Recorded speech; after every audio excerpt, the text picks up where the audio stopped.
Hello, welcome to let's start with Abhilasha Yadav. आज हम बात करते हैं yoga theory of personality. Yoga theory of personality की पर्सनालिटी में योगा का क्या क्या महत्व है और व्यक्तित्व पर योग जो सिद्धांत है वो क्या है। सबसे पहले हम बात करते हैं कि योग शब्द क्या होता है, इसका क्या मतलब होता है। तो योग का अर्थ होता है मिलन, किसी भी चीज का मिलना। जीव आत्मा का परमात्मा से मिलन ही योग कहलाता है। योग दर्शन में योग का अर्थ चित्तवृत्तियों के निरोध से बताया गया है। चित्त का मतलब क्या होता है? चित्त का मतलब होता है अंतःकरण। इसमें सांख्य सम्मत मन, अहंकार और बुद्धि तीनों आ जाते हैं। तो बात इसमें आते हैं मन, अहंकार और बुद्धि, तीनों शामिल होते हैं। जब चित्त हमारे इंद्रियों द्वारा बाह्य वस्तुओं के संपर्क में आता है तो वह वस्तु का आकार ग्रहण कर लेता है। इस आकार को वृत्ति कहा जाता है। योग सिद्धांत के बारे में जो पहले महर्षि पतंजलि ने बताया है, हालांकि योग जो है वो पतंजलि मुनि के टाइम से पहले से रहा हुआ है। पतंजलि ने ही योग सूत्र को एक वैज्ञानिक आकार दिया था। योग के द्वारा कोई पर्सनालिटी की कैसे हम उसकी व्याख्या करते हैं, कुछ सांख्य स्कूल है, सांख्य दर्शन है, उन्होंने इसके बारे में बताया गया है। तो उन सब के बारे में बात करते हैं कि योग क्या है, कैसे इसका पर्सनालिटी पर इफेक्ट पड़ता है। योग में ईश्वर के अस्तित्व को भी महत्व दिया गया है और सबसे बड़ा जो हम बात करते हैं वो हाईएस्ट सेल्फ को माना गया है। योग थ्योरी में बताया गया है कि जो हमारी पर्सनालिटी है वो मल्टी डायमेंशनल स्ट्रक्चर होती है। इस प्रिंसिपल में ये बताया गया है कि जो कॉन्शियसनेस है उसमें डिफरेंट लेवल के बारे में बताया गया है कि जो हमारे पास्ट एक्सपीरियंस है, हमारी मेमोरी है, हमारी कुछ इमेजिनेशन है, वो सब इसमें स्टोर होती है। जैसे जो हमारे पास सबकॉन्शियस में आते हैं कोई चीज़, फिर उसके हम चित्त में लेके जाते हैं। चित्त में ले जाने के बाद हमारे जो पास्ट एक्सपीरियंस होते हैं, मेमोरी होती है, जो इमेजिनेशन होती है, उन सब में से जो हमारी सबटल टेंडेंसी डेवलप होती है जिसे हम संस्कार कहती हैं। तो ऐसे योग के बारे में बताइए। योग के बारे में बताया गया है कि माइंड कॉन्शियसनेस के बारे में, ईगो कॉन्शियसनेस के बारे में और सुपर कॉन्शियसनेस के बारे में बताया गया। सभी जो हमारे मेंटल प्रोसेस होते हैं वो चित्त होते हैं और पुरुष जो है मन की जो क्रियाएं होती हैं हमारी, वो उन्हें सिर्फ एक ऑब्जर्वर के टाइप में देखता है। योग में चित्त के माध्यम से ही पुरुष अपना जो है कार्य करता है। योग इसमें मेनली सेल्फ रियलाइजेशन की प्राप्ति करने के लिए योग को महत्वपूर्ण बताया गया है। अब हम बात करते हैं कि योग का जो एम है वो एक ऐसे मतलब टोटल जो है एक ऑर्गेनाइज्ड पर्सनालिटी को डेवलप करना होता है जिसमें जो हमारे अनकॉन्शियस मोटिवेशंस हैं को कोई महत्व नहीं दिया गया। इस तरह के बारे में बताया गया है कि ऑर्गेनाइज्ड अगर पर्सनालिटी डेवलप करनी है तो 8 प्रकार की विधियां बताई गई हैं योग में। अष्टांग मार्ग कहा गया है, जैसे यम, नियम, आसन, प्राणायाम, प्रत्याहार, धारणा, ध्यान और समाधि। तो एक एक करके हम इनके बारे में डिस्कस करेंगे कि ये क्या होते हैं। यम यम जो है वो योग का पहला अंग है। इसमें एक्सटर्नल और इंटरनल जो हमारे सेंस हैं उसकी जो संयम की क्रिया को यम कहा जाता है। यम कौन कौन से प्रकार के होते हैं? अहिंसा, कि किसी भी प्राणी की हिंसा न करना। सत्य, हमेशा सत्य का पालन करना। असत्य, इसका अर्थ होता है कि मन, वचन, कर्म से किसी चीज या वस्तु को न तो अपहरण करना, उसको यानी किडनैप नहीं करना, और न ही किसी व्यक्ति को उसके अधिकार से वंचित करना। ये हो गया असत्य। फिर आता है इसमें ब्रह्मचार्य। इसका अर्थ होता है कि मन, वचन और कर्म से यौन वासना की ओर झुकने वाली प्रवृत्तियों को परित्याग करना। और फिर आता है अपरिग्रह। इसका अर्थ होता है मन, वचन और कर्म से अनावश्यक वस्तुओं को ग्रहण करने का त्याग। मैं ये सब लिख देती हूँ कि बाद में हम भूले ना। यम में आता है हमारे पास अहिंसा, सत्य,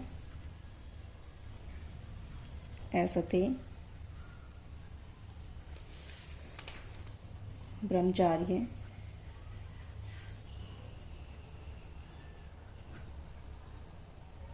और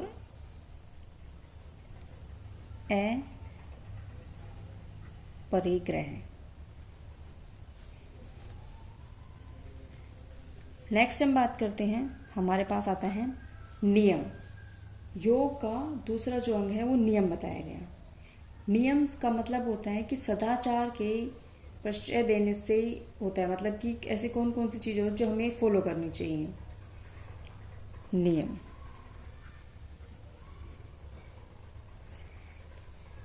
नियम में हम बात करते हैं कि प्योरिटी की बात आती है। प्योरिटी यानी सोच से तात्पर्य होता है कि जो हमारे इंटरनल और एक्सटर्नल, जैसे हमारा शरीर है और चित्त है, कि उसको प्योरीफाई करने से होता है, उसकी शुद्धिकरण से होता है। तो स्नान करके, पवित्र भोजन करके और साफ सफाई का ध्यान रख के हम अपने शरीर को और अपनी आत्मा को साफ रख सकते हैं। फिर सेकंड आता है इसमें कंटेंटमेंट, यानी संतोष की बात। आवश्यकता से अधिक हम किसी वस्तु को कलेक्ट करके रखते हैं तब हमें संतोष नहीं प्राप्त होता। तो इसलिए हमें जितनी चीज़ की आवश्यकता है उसको ही कलेक्ट करके रखें और उचित हम एफर्ट लगा के, किसी अप्रोप्रिएट एफर्ट लगा के जो चीज़ प्राप्त करेंगे उससे हमें सेटिस्फेक्शन मिलता है। तो हो गया संतोष। तो हम ये लिखेंगे नियम में। सबसे पहले हम बात करते हैं प्योरिटी। प्योरिटी यानी कि शुद्धि। सेकंड बात करते हैं कंटेंटमेंट, मतलब संतोष यानी सेटिस्फेक्शन। नेक्स्ट आता है हमारे पास तपस यानी कि पीनेंस। पीनेंस का मतलब होता है तपस। तपस क्या होता है? सर्दी, गर्मी, भूख, प्यास, सुख, दुख, ये जो ऐसे कॉन्फ्लिक्ट्स होते हैं इन सबको हमें सहन करना आना चाहिए। जैसे अब हमें लगता है कितनी ज़्यादा गर्मी हो रही है, हम कैसे बर्दाश्त कर पाएंगे, पर ये सब एक योग करने वाले व्यक्ति को, एक साधु व्यक्ति को ये सब चीज़ें करनी आनी चाहिए। उसका शरीर उसके लिए खुद और उसका मन ये समझाने की कोशिश करता है कि हाँ मैं इससे निकल पाऊंगा इजीली। फिर आता है इसमें स्टडी यानी स्वाध्याय, खुद के बारे में अध्ययन करना, खुद की स्टडी करना।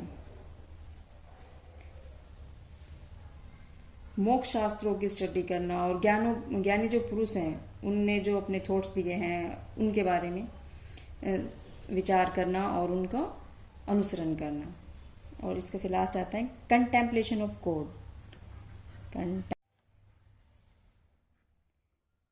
कंटेम्पलेशन ऑफ गॉड, ईश्वर का प्राणिधान करना। इससे मतलब होता है कि ईश्वर का ध्यान करना और उसको स्मरण करना। इस तरह से हम बात करते हैं कि जो नियम और नियम है ये दोनों ही जो हमारी पर्सनालिटी है उसको डेवलप करने में हेल्प करते हैं। और इनमें दोनों में मतलब डिफरेंस क्या है? यम जो है वो किसी भी चीज़ को करने के लिए, रोकने के लिए निषेधात्मक सद्गुण है, जबकि नियम ये भावात्मक सद्गुण है, हमें कौन कौन सी चीज़ें फॉलो करनी चाहिए।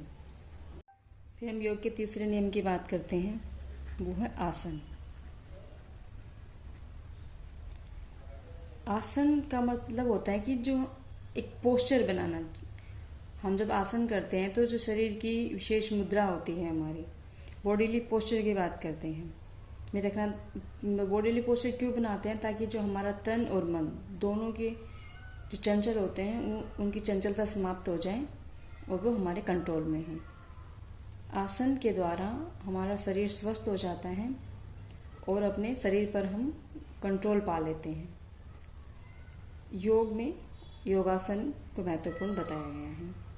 फिर हम बात करते हैं प्राणायाम की। योग का चौथा अंग जो बताया है वो प्राणायाम को बताया गया है। प्राणायाम में होता है कि हम सांसें कैसे ले रहे हैं, ब्रीथ, श्वास क्रिया को कंट्रोल करके उसमें जब हम एक सीक्वेंस में सांसें लेते हैं तो वो प्राणायाम कहलाता है। व्यक्ति में जब तक सांस चलती रहती है तब तक उसका मन चंचल रहता है। तो सांस वायु के से हम अपने चित्त में स्थिरता लाते हैं। और ये प्राणायाम के बारे में 3 चीज बताई गई है, पूरक, कुंभक और रेचक। पूरक, कुंभक और रेचक। पूरक का मतलब होता है कि पूरक प्राणायाम वो होता है जिससे उस स्थिति से होता है जिसमें गहरी सांस ली जाती है। कुंभक प्राणायाम में सांस को भीतर ही रोक के रखा जाता है और रेचक प्राणायाम में सांस को बाहर निकाला जाता है। नेक्स्ट हमारा योग का 5वां अंग आता है प्रत्याहार। प्रत्याहार, प्रत्याहार से मतलब होता है कि हमारे जो सेंसेस हैं उसके संबंधित जो हमारे विषय है उनको हटाना और उन्हें मन के वश में रखना। प्रत्याहार के माध्यम से हम बात करते हैं कि जो हमारी इंद्रियां हैं वे अपने विषयों के पीछे न चलकर मन के अधीन हो जाती हैं। प्रत्याहार का अपना अत्यंत ही कॉम्प्लेक्स टाइप की होती है। इसके लिए अनवरत अभ्यास और दृढ़ संकल्प की जरूरत होती है।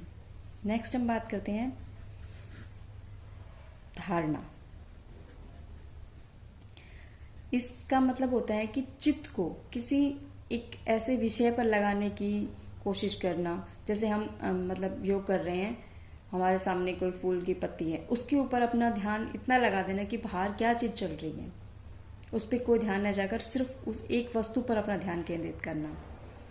ये वस्तु ये हमारी कुछ भी बाह्य या आंतरिक है, अपने सांसों पे ध्यान लगा सकते हैं, किसी भी चीज पे ध्यान लगाना हो सकता है। तो ये होगी धारणा। उसके बाद हम बात करते हैं जो 7वां अंग होता है वो है ध्यान। ध्यान जो है, ध्यान से मतलब होता है कि कोई वस्तु या जो विषय है कंटिन्यू उसी का अनुशीलन करना। ध्यान में कोई वस्तु या विषय की जो ज्ञान है उसी के ऊपर लगाए रखना और उसके बारे में पूरी नॉलेज लेना, वो हो गया ध्यान। नेक्स्ट हम बात करते हैं समाधि।